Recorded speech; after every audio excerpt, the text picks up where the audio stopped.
kill us, and they will also die. I can't understand for what. When big names talk, they talk.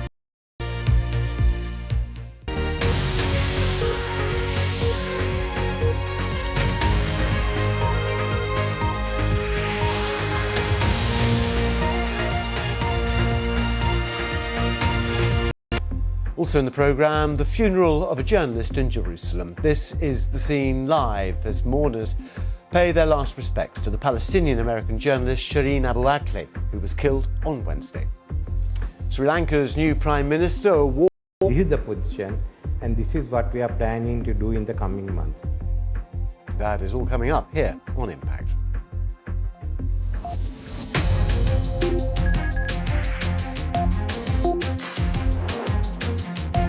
Advance.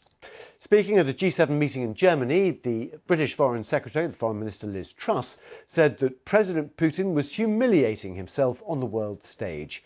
Joe Inwood reports from Ukraine. It was a gamble, their forces. And it's not just the physical war, there is both sides trying to declare victories in here. A battle for who controls the narrative. As the British Foreign Secretary accused him of humiliating himself, heavy weaponry, and it is making a difference. The Russians have tried to stop it with targeted strikes on places like Lviv, but it seems it's still getting through. And today, the Ukrainian Foreign Minister has asked for more. But there is no hope that anyone will be a counterattack on Russian positions. There is little prospect for them to be rescued, but it seems they're determined not to go down without a fight. Joe Inwood, BBC News, Lviv. Well, I'm joined now by Dr. Frank Ledwidge, a former barrister and military intelligence officer, and now a lecturer in military strategy and law at the University of Portsmouth. Thank you for joining us on BBC News. I'm not sure how closely you've been able to look at those satellite images. Done is combat engineers will have scouted that river. They will know, or did know certainly, that the Russians would have an objective of crossing it, as it's an obvious natural obstacle for the movement the Russian forces want to make to try and encircle Severodonetsk. As they had just finished building the 8-segment pontoon bridge and had partially crossed, which is the best time to get them, of course, because you will not only destroy the bridge itself, but also isolate the forces that have got onto the other side, where they were destroyed in detail again. Right moment? I think in this case, the Ukrainians probably didn't need that. It seems that they did it without that. Certainly they'd have had satellite mapping, but most of us with access to the relevant computer programs can get that. Actually. I'm not a soldier, never have been, but I've been reading that these pontoon crossings are always risky and vulnerable for forces. Does this say anything about the Russian military command here? They tried again the next day with similar results. So yes. It was one of many local tactical disasters by the Russians, which indicates a lack of general awareness and training. Yeah, I mean, 36 tanks and other... As far as we can tell, Tim, of roughly a sort of depleted battalion tactical group. Probably the casualties were, I think, sensible assessments put it in the region of a couple of hundred. But yes, there's no doubt at all, in one go, that's a major... Around Kharkiv, the second largest city in Ukraine, have been pushed back so that residents in that city are now out of Russian artillery range. I mean, would that be significant as well? Yes, that's really significant.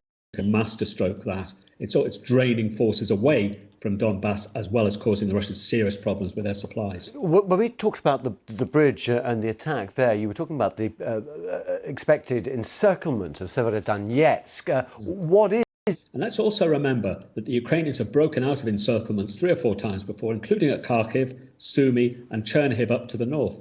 And also, let's not forget, Kiev too was surrounded on 3 sides. So we shouldn't worry too much for... The old city on Mount Zion. Let's just show you some pictures though from a little earlier, because although the scene is quite calmer now, there were scuffles before. Forces clad in black were pushing forward on more the occupied West Bank town of Jenin on Wednesday. Witnesses accusing Israeli members of the IDF of killing her. Israel initially denied that claim and now says it is investigating. A few hours after the tragic killing, there was a very strong claim from the Palestinian authorities that this was a 100% an IDF attack. Israel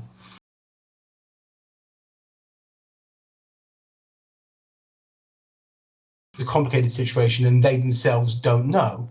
The truth is the Palestinian coroner who conducted her autopsy says something really similar, that there's no way at this point to know for sure who was responsible for her death. The ballistic tests of the bullet and indeed of the rifles, the guns, the weapons used by the IDF forces would yield some pretty valuable information. Is that taking place? Well, this is asked anyone apart from themselves to conduct the investigation. Of course, Israel says that this enables them to conduct a cover-up if they want to, because one thing that we do know is that there were both Israeli and Palestinian militant forces operating in that area that night. Palestinian government, Palestinian gunman, saying that he'd killed a soldier. What more has been found out about that? So, Israeli forces initially thought that this could be. So it's still not quite clear who those militants were referring to when they said they shot a soldier. Is it still possible that they were talking about Shireen? Yes, but it's perhaps a little bit less strong evidence than it looked when it first emerged. Arya Kovler speaking.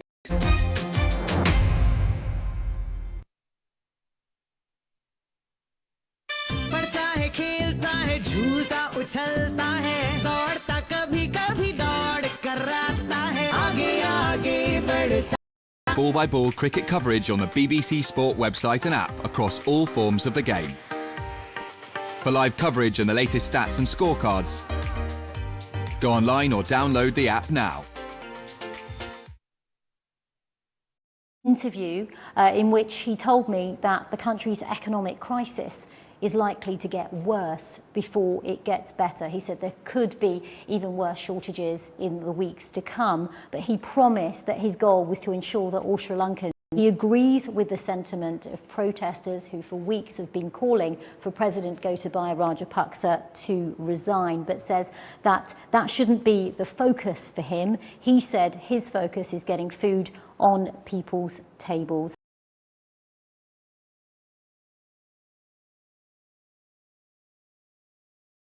To be straight with the people of Sri Lanka, how much worse could it get? It is going to get worse before it gets better. So I am looking for all the details that I could tell the people of Sri Lanka, this is the position and this is what we are planning. Who are struggling to get fuel? No, I will somehow ensure there's sufficient food, fuel and medicine available. And how? How will you do that? We'll have to look for help from outside and talk to them. Ranil Wickramasinghe speaking to Rajini. Now, voters in Lebanon. 3 weeks ago, more than 70 people set out to sea in a small boat. At least 6 of them died. Bilal nearly drowned. My wife, I couldn't help her. Bilal and his friends bought that boat. Without passports or money for plane tickets, thousands of Lebanese make desperate choices.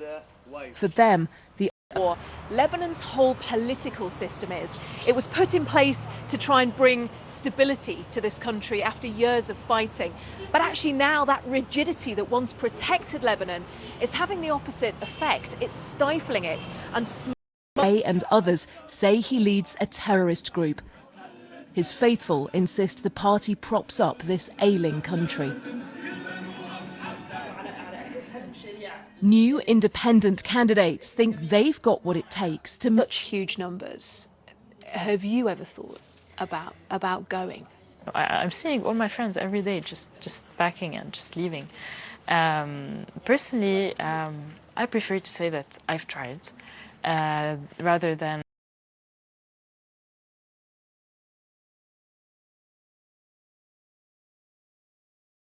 staying in. Anna Foster there. Now, the protests in the United States following the killing of George Floyd in 2020 rippled right around the world, including the Caribbean, where the islands looked again at their history of slavery. The family of For over 200 years, Grenada was at the heart of the transatlantic slave trade, a colony of Britain and France. In the wake of the racial reckoning in the US, across the Caribbean there are growing calls for the colonial powers to pay reparations for from the sale of sugar. And when slavery was finally abolished, we got compensation from the British government. The slaves got nothing. It would be an instrument of control. These were the instruments of torture used by plantation officials on behalf of slave owning. Built of torture? Yes. Now, would you say that the system worked for those who were the recipients of the wealth? Yes, it worked. It did. It worked for those who received the wealth. Today we want to chat. Grenada's Reparations Commission. So, this is Laura Trevelyan. Now, one of the things about Laura is that she found that her 5 times great-grandfather, 5 times my family, should pay money in reparations to the people of Grenada. Britain's influence can be seen throughout the island. Streets are named for slave sanctioning and participating in the slave trade and slavery. The pressure on colonial powers to invest in the Caribbean islands they extracted so much wealth from is only increasing. Coming here has forced me to directly confront to 10 degrees above average. The remnants of our storm Asani as well, giving some rains around Andhra Pradesh, pushing up towards Odisha. And also it's really very wet just from westerly winds pulling in that tropical moisture across Sri Lanka, across Kerala, Karnataka as well. Conditions across parts of India, northern India and into Pakistan. It's turning a little bit cooler across Afghanistan into Central Asia. As you can see, temperatures have dipped away here, but the arrival of some heavy rain, some snow over the alpine regions as well. The gust day, but it's uncomfortably warm by night. Mumbai into the mid-30s and staying that way, but very wet, as I've already mentioned, further south. And then we're going to see a spell of unusually wet weather actually up towards the northeastern states of India, through Bhutan, Bangladesh, even northern parts of Myanmar too. Nature, all-powerful and uncompromising, a force over which mankind has no control. But when one aligns with nature, she is warm, nurturing and loving. P-Mark mustard oil has always followed in nature's footsteps. 1933, बरसों से सरसों। कल आज और कल में देश के हर पल में, कल आज और कल में देश के हर पल में, कभी परछाई बनके कभी विश्वास बनके देश के हर पल में रहते हैं। 1956 से आज तक LIC हर पल आपके साथ। चीज ये मेरा चीज है। Our global food system is under profound pressure from climate change, population growth, and fractured supply chains. But might these shocks to our system actually be a catalyst for positive change? All of its armoured vehicles after failing to cross a river in the east of the country. Comes as the British Foreign Minister says Vladimir Putin is humiliating himself on the world stage. Liz Truss has also urged allies to go further and faster in supporting Ukraine. Now on BBC World News, the latest business news from across the globe. World Business Report.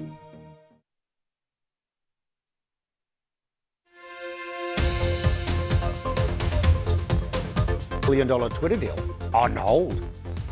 And the boss of Airbnb tells me that global travel will come back strong despite the cost of living crisis.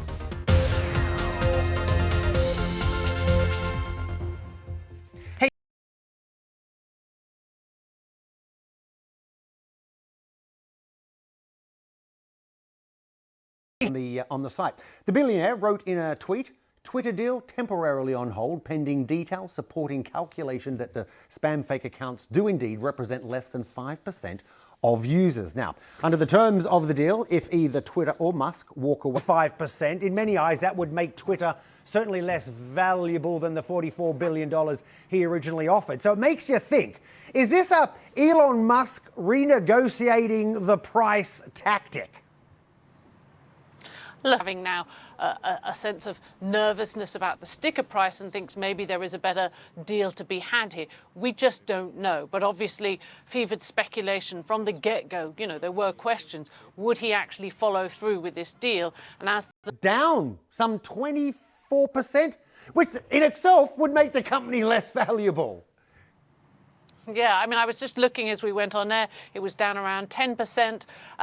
I think, you know, again, technology shares have been to be a kind of open and shut case, and he didn't want to get in a long, protracted fight over Twitter. It'll be interesting to see what management have to say, how they respond. They clearly are taking all of this very seriously, changing staffing and... You'll be across it, Michelle. Have a lovely weekend. See you soon, Michelle. Michelle Fleury joining me live from New York. All eyes will be on the northern Hamburg next week, that is. That's because foreign ministers from the G7 will have a lot to discuss at their latest meeting. High on the agenda, the rising cost of living. There is to the global food supply chain, if you will. Ukraine is finding it near impossible to ship out that grain. It's hard to see how the rest of the world can make up for that shortage at the moment. Well, the rest of the world can't make up that shortage, and that's part of the problem. That is, India had a surplus apparently, but now we've got the heat wave, which is not helping that situation. Yeah, and I think that's what we are seeing is we've kind of been used to having a food supply chain that goes around the world that's just done. Well, now it's up to £900 a tonne. So the costs for those that can afford it are now very, very expensive. So it's the knock-on effect, and that won't be affected not just this year, but that'll be next year as well. So we're going to be feeling the... It's proven tricky. The most valuable tourists in the world, the Chinese, but they're not travelling because of restrictions on getting back into their country. Mounting fuel costs are also hitting tourist numbers, not to mention the cost of living crisis as we're talking about. So on this week, my show, Talking Business Weekly, I've been is recovering more quickly in some countries than others. There's really Asia and non-Asia. So North America is very strong, roaring back. Europe, roaring back. Latin America, roaring back. You know, even Australia, which is now the fact that a lot of people aren't crossing borders yet, that's really restricting travel, but it is going to rebound in Asia. We do think it's going to rebound probably next year. Next year, okay. And as you know, Brian, some are predicting that this year will be the first full year Airbnb. Don't think of their listings like a supply chain. The way you should think about it is most of our hosts rent the homes they live in or their second home. These homes they didn't buy to rent. And so their Airbnb income is supplemental. So they're not really trying to build a profit margin. Business with Aaron Hazelhurst this weekend. Their first airing time Saturday, 23:30 GMT. Got to go. See you soon. Bye-bye.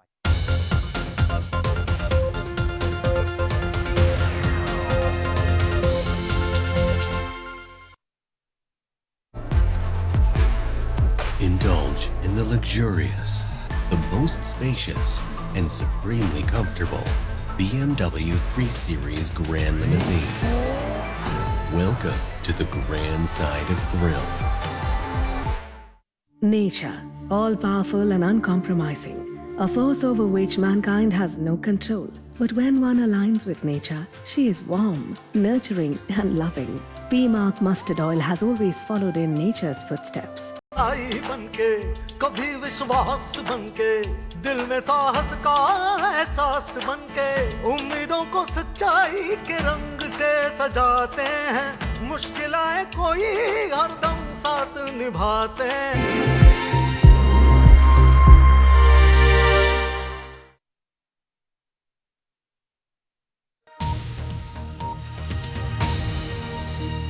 This is BBC World News with the latest news and... in Rome.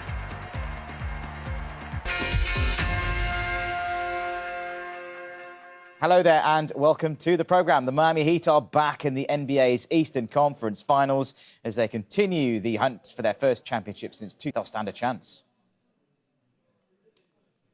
When I say he's one of the ultimate competitors, I mean that. It's about winning to him. It's not about the stats. He could have done the same thing, you know, with 13 assists. The conference is going to Game 7 between the Dallas Mavericks and Phoenix Suns. That's largely down to the work of the Mavs' Luka Doncic. He scored 33 points in the 113-86 victory and was given a standing ovation by the crowd in Texas. And so if you guys call it his first time winning an elimination game, well, it's going to be, he'll be in this situation a long, long time. He's only 23. You know, they're a fourth seed in the Western Conference for a reason. It's going to be fun. I'm sure it will be fun. On to football now. And Liverpool have a weekend off from the intensity of a tight English Premier League title race as they attempt to win the second of what could be still 4 trophies for them this season. It's the FA Cup final on Saturday against Chelsea. Opportunity of creating history. So I'm sure he'll switch it around again tomorrow with the options that he's got, particularly up front. So it'll be really interesting to see who he's going to start. But whoever he does, let's hope that this goes from... As the moment that changed everything for a team that could be about to win a 5th Premier League since. Now, Rafa Nadal says he's going to take a doctor with him to the French Open to help him deal with a foot injury that he insists makes everyday training a challenge. No, it's nothing new. No, it's something that is there, and unfortunately, my day by day is difficult, honestly. Now, the 3rd seed, Aryna Sabalenka, has made it into the semis. The Belarusian fought back from a set down to defeat USA's Amanda Anisimova 4-6, 6-3, 6-2. Well, away from the tennis now, and Amir Khan has announced his retirement from... The former New Zealand captain claims he took the job because of the challenge of improving a side that is at rock bottom. England are winless in 9 tests, and his first series will be against his former team, with the Black Caps here for 3 tests. McCullum succeeds Chris Silverwood, who left England team, and of course how Ben Stokes plays the game as well. So it feels like it fits together quite nicely if it's a jigsaw puzzle. But the key is obviously now for him to get his head round understanding where the team's currently at, understanding the options. All on the back 9. In the final event before the PGA Championship next week, world number 1, Scottie Scheffler, is underway. He is currently level par for the day, still 5 under for the tournament. And that is just about it from us of bbc.com/sport. But from me and the rest of the team here on Sport Today, thanks very much indeed for watching, and we'll see you again a little bit later on.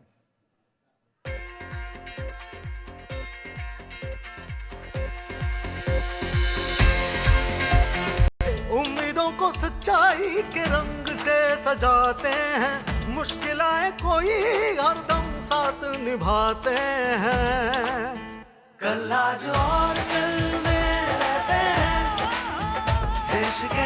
A force over which mankind has no control. But when one aligns with nature, she is warm, nurturing and loving. B-Mark mustard oil has always followed in nature's footsteps, extracting mustard oil using completely natural methods, focusing... कितना लजीज है, नए रंग में ढला, ये मेरा चीज है. Hello, I'm Ross Atkins with Outside Source. This is the extraordinary story of climate change. Vaccines for Ukraine. Let's look at some of the international reaction. Tell us what you've been hearing. In practical terms, what does that mean? And let's just remind ourselves, this is all part of the same story. Peace that's...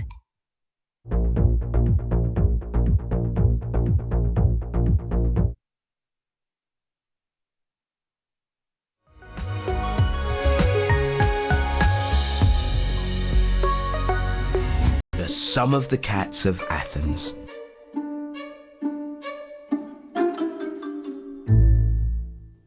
If you've ever visited Greece, then there's a good chance a feline friend has made a cameo appearance in your trip. Outside of here at Athens-based cat charity 9 Lives. We are a team, 9 Lives, and we feed every day here in Acropolis and in many other places around the center of Athens. How did the pandemic affect the work that you were doing and also the welfare of the cats? Well, suddenly, because the town was empty, because probably some of them were eating around tavernas who were not anymore opened. not Diego. This is Diego. Are you recognized because of the eye? Health checks. It's not so much food for them. A town is not the physical environment for the animals. They don't have enough food, and they wouldn't be so healthy. They would be.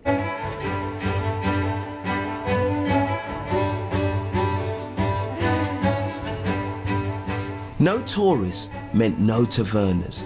And if it wasn't for volunteers, these guys would have gone hungry. Chintan, you wanted to come in, and I also want to ask you from where Nikhil left off. Is social media then making new artists lazy in a way? Is that hustle missing? Is that boldness of an inspirational idea that, look, this is what I stand for? You would walk into a venue and the venue would say, okay, Tika, you're a band, you charge this much. How many audience can you bring in? And I would flip at that, like, because I'm the artist.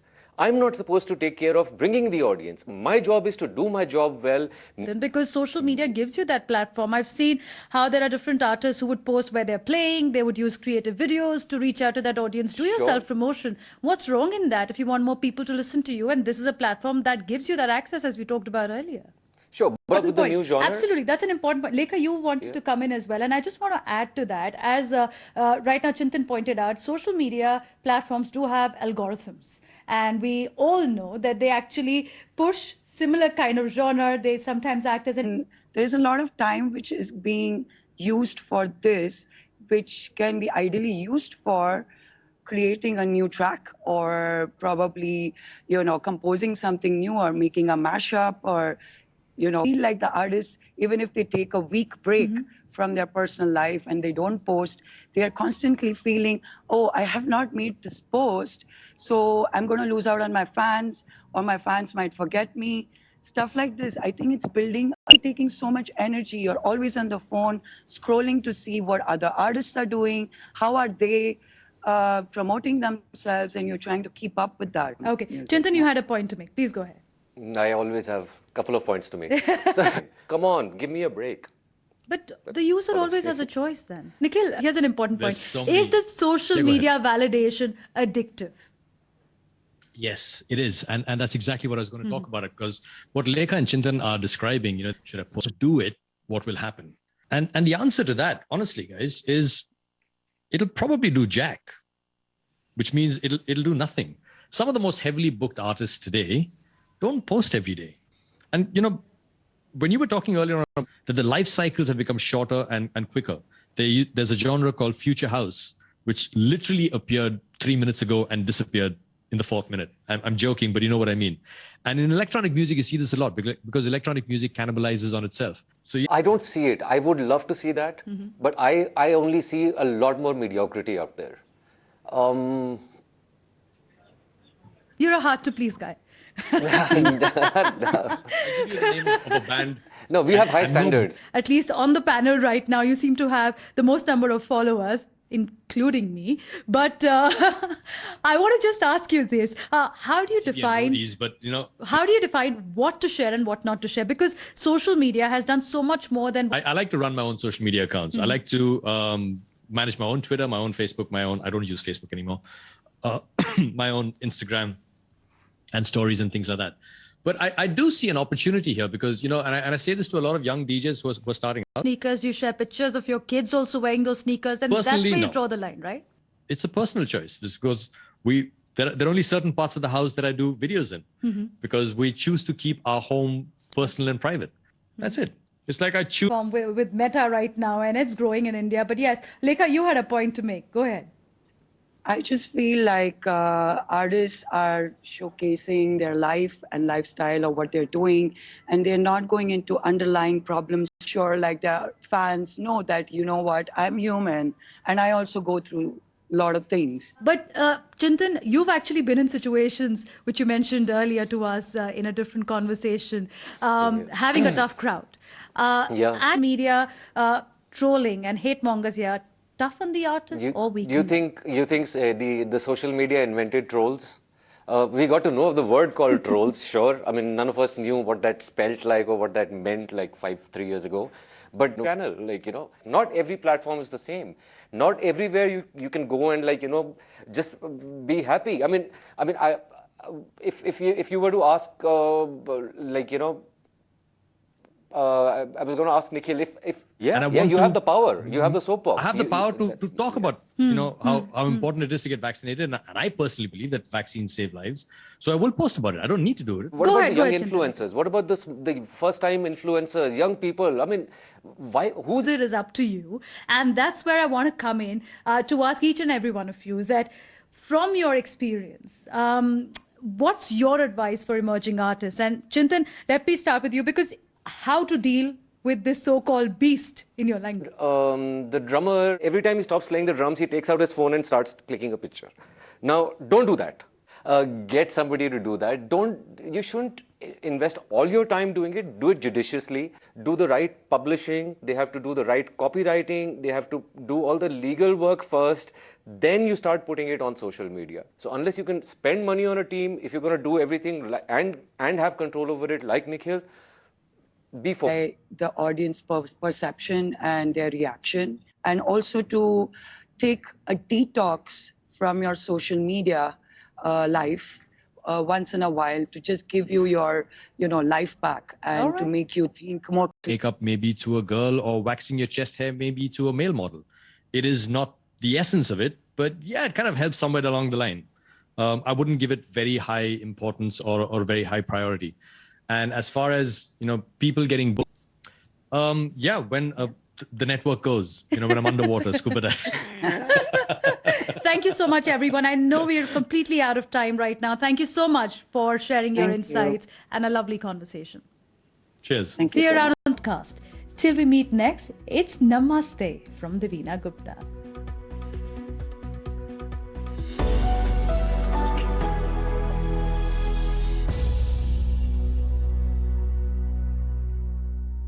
Parts of Sudan, Libya, and also into areas of Chad as we head into the weekend.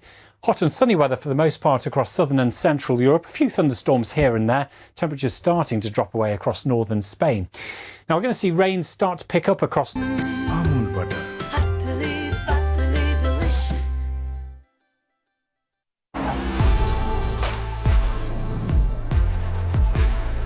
Indulge in the luxurious, the most spacious. Welcome to the grand side of thrill. On the Belarusian side, migrants started throwing rocks and bricks and branches towards the Polish forces. A week. This is a storm that has now claimed at least 14 lives overnight. You had people rushing to their basements. We break stories from more places than any other international news broadcaster. We are the leaders in global breaking news. Not to go. Journalists are under attack in ways that we've never experienced before. I bring that part of my Asian culture with me into everything I do. They can kill us, and they will also die.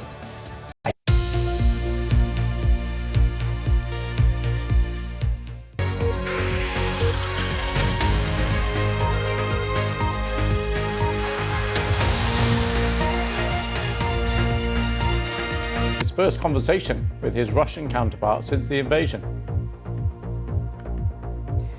And I'm Lise Doucette in Ukraine. I'll be speaking to President Zelensky's economic advisor about the financial impact of Russia's invasion. Planning to do in the coming months.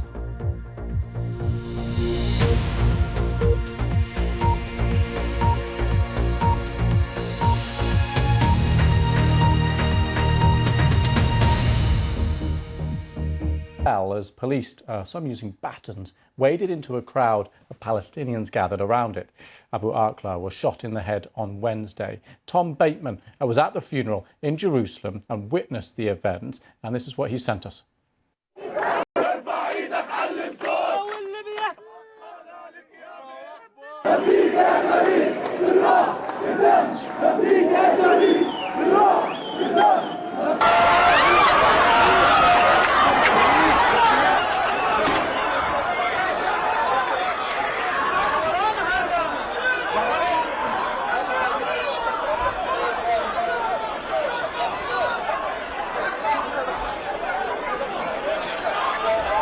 civilians here.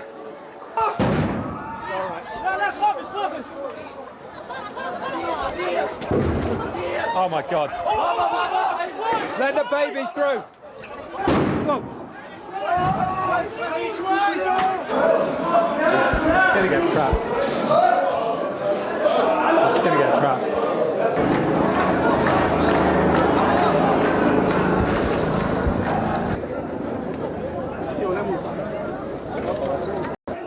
To be buried beside her parents.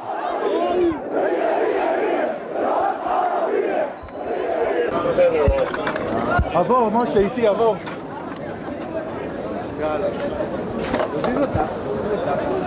Those pictures of the start of that funeral procession being disrupted by Israeli forces now.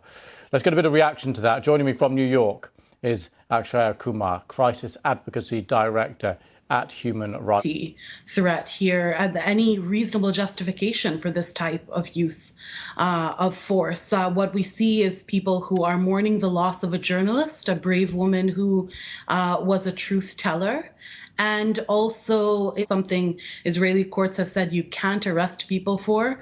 And these are the flimsy justifications for this kind of... Well, let me just put to you what Israeli police have said. Israeli police have said that officers at the scene were forced to use riot dispersal means. Midst of it. But the eyewitness reporters, those who we have conversed with, did not describe any stone throwing during the funeral procession itself. And my close reading of the Israeli police's statement is that stones, they're the gravity of the response or the necessity. And these are the elements that we look for under international law. OK, can we move on to the shooting itself earlier this week? There have been claims and that we as Human Rights Watch and others have characterized as a system of apartheid. And the second is that the footage and the eyewitness testimonies and accounts do reveal that she was wearing a press vest. She was clearly marked and identified. I should say it's not yet possible to determine what happened. The bullet that killed her could have come from Palestinian gunmen, or they say an Israeli soldier firing at a terrorist, in their words, who was firing at his vehicle. We must leave it there. Actually, ceasefire. There's no word from Russia on the talks yet. But for all the very latest from Ukraine, let's cross live to our chief international correspondent, Lise Doucette, who's in Dnipro. Hi, Lise. Yes, you join us in Dnipro on day. Were coming. Massive artillery barrages took out what appears to be an entire battalion tactical group. More than 70 tanks, armoured personnel carriers and trucks, not to mention bridging teams. This footage was all released by the Ukrainian military. And by Russophobia deal a much harder blow to their authors' own national interests, their own economies, and the well-being of their own citizens. But it's not just sanctions that the West is using to target Moscow. They're also providing the Ukrainians with heavy weaponry. They released this footage, showing what appears to be a counterattack on Russian positions. There is little prospect for them to be rescued, but it seems they're determined not to go down without a fight. Joe Inwood, BBC News, Lviv. Have grown by 3.4% before Russia's invasion, is now set to shrink by, depending on which estimate you believe, by 30% and possibly as much as 45%. How can the country... We can say how much we declined this year. Obviously, as you rightly pointed out, initially we were thinking in terms of economic growth somewhere between 3.5% to 4.5% this year. Unfortunately, it's going to be a significant decline. The decline is of plants or the businesses were destroyed again by Russian soldiers, so it's quite understandable, and it goes us to many other questions, such as, for example, our budget revenues we are receiving this year. Initially, we were planning that. And you're largely an agricultural economy. Much of your exports, in fact, all of your exports go through the Black Sea ports, some of which are now under Russian control. There's a statistic which says that 75 that your exports corridors we were using before the invasion, before February 24th, was a Black Sea corridor. No doubt that we are not able to use these corridors since Russians are controlling the Black Sea, and we already have ways. And yes, we are extremely important for the international food security. We are in top 5 countries in terms of supplying wheat to international market. We are sure that without our involvement in the international food supply chain, it's going to be a significant and very serious challenges for the whole world. And this is just one extra argument why the war. But thank you very much for joining us, President Zelensky's economic advisor, giving us detail about the huge impact that this Russia's invasion is having on the economy of Ukraine. That's all from us for now. Back to you in London. Thanks so much. May not be enough to stop Ukraine winning.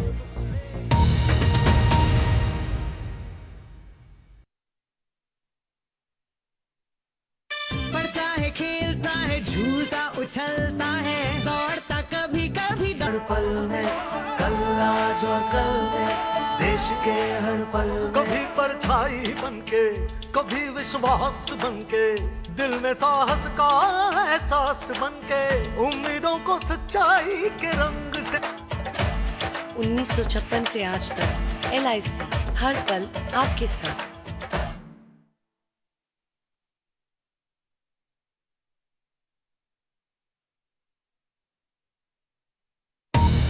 Armoured vehicles while trying to cross a river in the east of Ukraine. Right, let's go to Sri Lanka now and the devastating economic crisis there. The country has a new Prime Minister and he's spoken to the BBC saying things are going to get... Needs the support of other political parties here to pass any legislation to bring the economy back on track.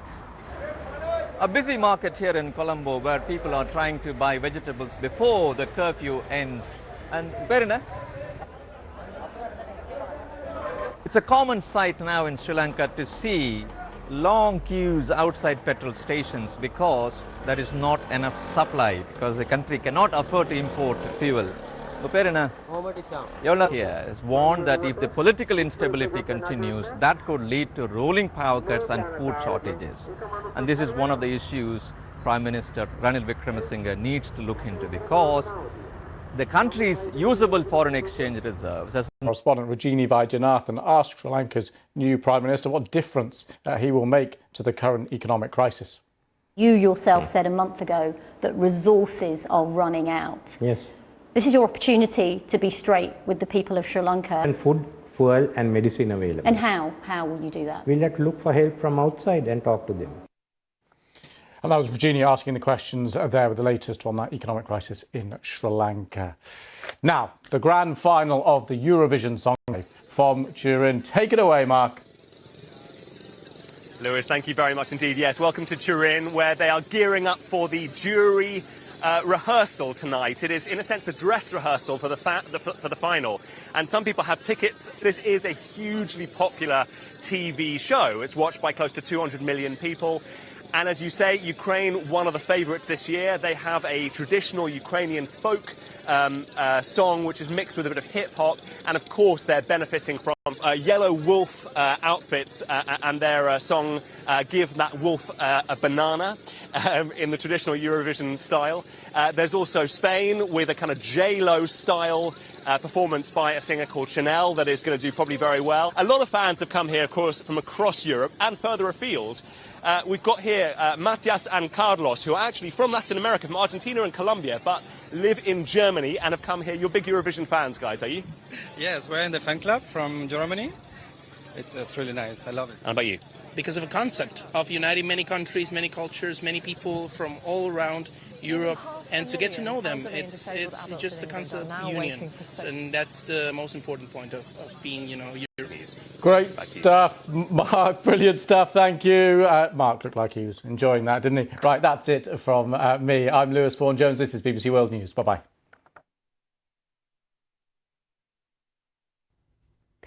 Hello, it's really very wet just from westerly winds pulling in that tropical moisture across Sri Lanka, across Kerala, Karnataka as well. So there are warnings out here as well.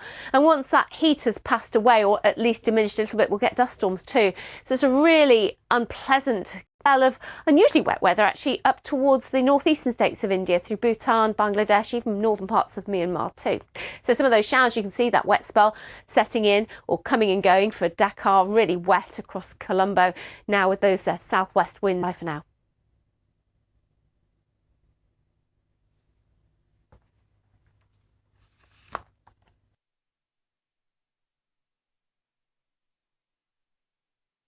कल आज और कल में देखे उम्मीदों को सच्चाई के रंग से सजाते हैं मुश्किलें कोई हरदम साथ निभाते हैं कल आज और कल में रहते हैं. Conflict is coming closer and a feeling here now that nowhere is safe.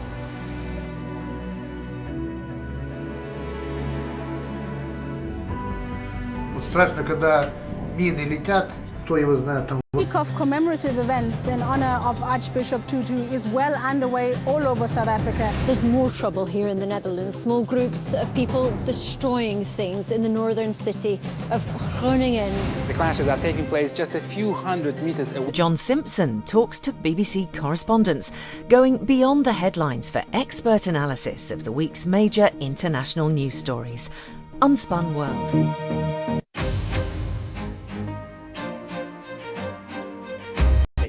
To get the unadorned facts about what's really going on. This week, can Vladimir Putin survive his army's widespread lack of success in Ukraine? He sounded as if he was Beirut. The lights have just gone off.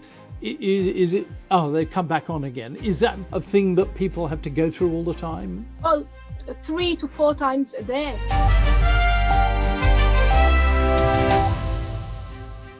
Nobility and said Russia was defending itself against NATO aggression.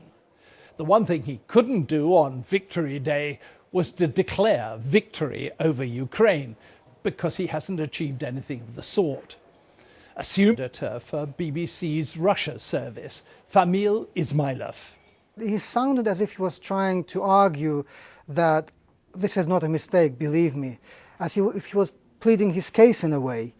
And he was talking about including and equipment that was presented but was never seen at the front line. So these are things that they haven't used in Ukraine? Some of the things never appeared in Ukraine, like the tank T-14 Armata. Why? People would ask. Do you think, though, that Vladimir Putin understands that it's gone so wrong? I think he does. And he doesn't at the same time. I think the generals probably changed the plan itself to make it more achievable. And we can see now on the battlefield in Ukraine, south of Ukraine and east of Ukraine. At the same time, there had been expectations that he might ramp up tensions by announcing mobilization. He is not very sure that his population, that the Russians are ready to accept his total war message. What, people might actually refuse to turn up to be mobilized? Indeed, yes. We others who died in the war with the protesting slogans on them, like "Not in my name," like "This is not my war," and some of them got arrested. And the interesting thing is that this has happened now, and we've seen more than 2 months. Well, there is support. There's credible support for the war, and there's credible support for Mr. Putin. Because for years and years, we've seen a lot of propaganda. We see that people outside, social resentment would have to come to such a point that lots of people who control political, military and security systems in Russia would see no other way but to make sure that American leadership seemed abysmally weak. Remember Joe Biden's decision to pull out of Afghanistan. France openly questioned whether NATO still had any function to perform, and member countries from Britain to go into Ukraine showed that NATO did indeed have a very real purpose. So far, the alliance has kept pretty much together, but can that continue? Our diplomatic correspondent, James Landale. The great Russian offensive in the east has stalled to a certain extent. Little bits gained here, little bits lost there, but no substantial move. I was in Ankara when President Putin talked to as they possibly can, so that when any kind of peace talks, any kind of negotiations begin, they're both in the optimum position. They're in the strongest position they can possibly get. And so from the Russian point of view, that means, yes, as much territory in the east and north. Whether that is achievable is a matter for debate. You know, a big question for the West is how much military kit is provided to Ukraine, not just to defend itself, but also to produce counters of it it wasn't thinking about what it should do next, where it should go. It's slightly aimless. Now, of course, it has a very clear aim, which is to deter Russian aggression. It is motivated. There's a greater willingness to spend. Do people want this war to end? At the moment, obviously, the West is at one with Ukraine. But if Ukraine suddenly says, right, there's a peace deal, we want to do this, and we, under that peace deal, Russia is going to keep some territory along the south. Is that acceptable to some Western countries? Finland and Sweden, certainly Finland, probably Sweden will join.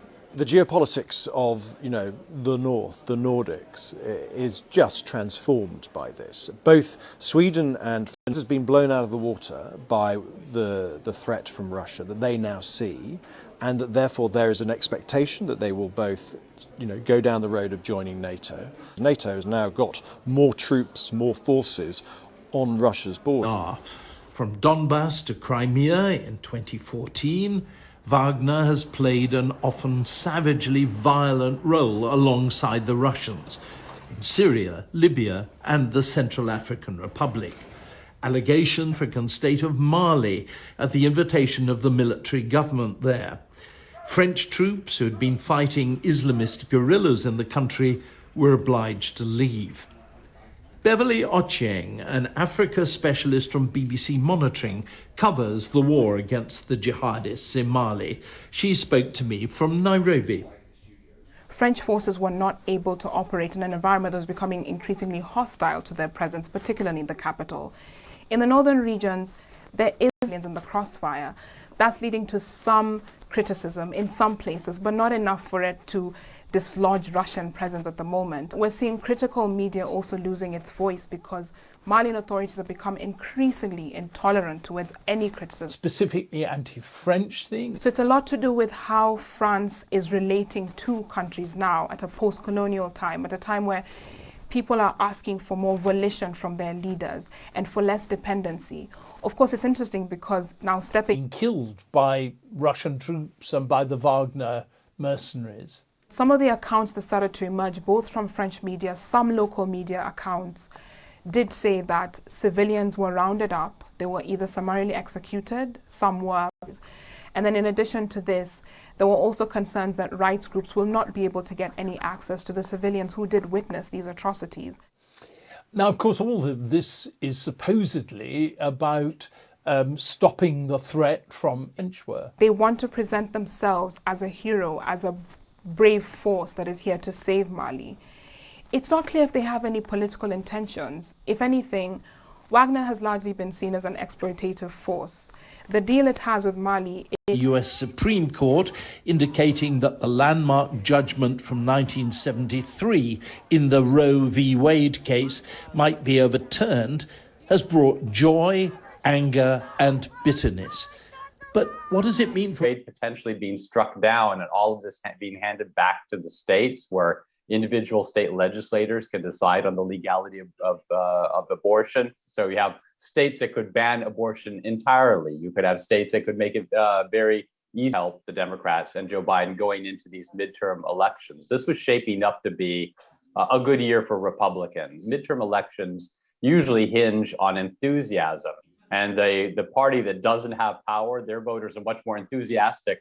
What the abortion potential overruling of Roe v. Wade and abortion becoming an electoral issue, that is going to get a lot more Democrats interested and engaged in politics this year. And if that happens, then their fortunes, Democratic... For Donald Trump to claim responsibility, as it were, for it by saying that he appointed the necessary number of judges to the Supreme Court to have this effect. He hasn't said that yet. Is there a reason for that? This is credit for it yet. He may... honestly, Donald Trump was in favor of abortion rights for most of his adult life. He only changed and became really anti-abortion when he started considering running for Republican office. He does have a good political sense. Maybe he understands the risks associated with Republicans crowing too much about giving states the ability to make abortion illegal. This might not be a winning issue politically for. I go back and forth. I think that he would like to run again. I think that he wants that kind of vindication. So much of his political career has been about proving the naysayers wrong. I think he would want to be president again, is such that it makes it impossible to run. I think he will run and try to win that second term. Lebanon was once upon a time the jewel of the Middle East, relaxed, well, Beirut. Since then, things have got even worse. Why? I asked Karine Torbey of BBC Arabic, who's based in Beirut, to explain. There are so many basic services that are not, and it has huge value because of the devaluation of the local currency. So now it has become, like a small monthly fortune that many families are receiving, and that is helping them go by. Now we've got these elections. On paper, it looks absolutely great to have all these people living together. But when it comes to decision making, when it comes to how you make things work... The lights have just gone off. Is it... Oh, they come back. Just, even children at home, they arrange their plans, what to watch on TV, depending on what time they will have electricity or not. Because this is the daily routine for everyone. It has been the routine for a very long time. And now it's getting worse. So I was saying that make it work. And it's impossible to get everyone to agree on everything to make anything work. You're Lebanese. What does all this make you feel about your country?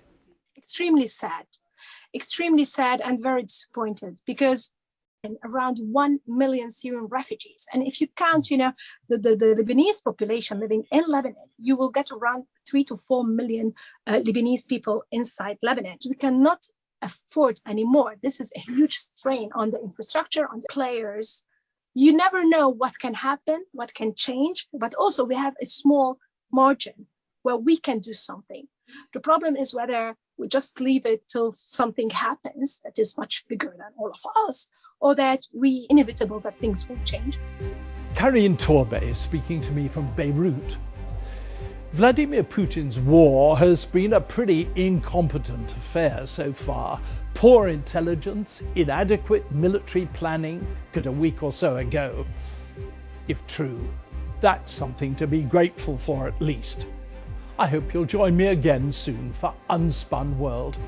Until then, goodbye.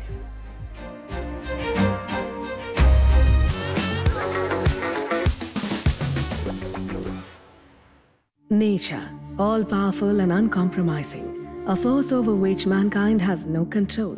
But when one aligns with nature, she is warm, nurturing and loving. Indulge in the luxurious, the most spacious, and supremely comfortable BMW 3 Series Grand Limousine.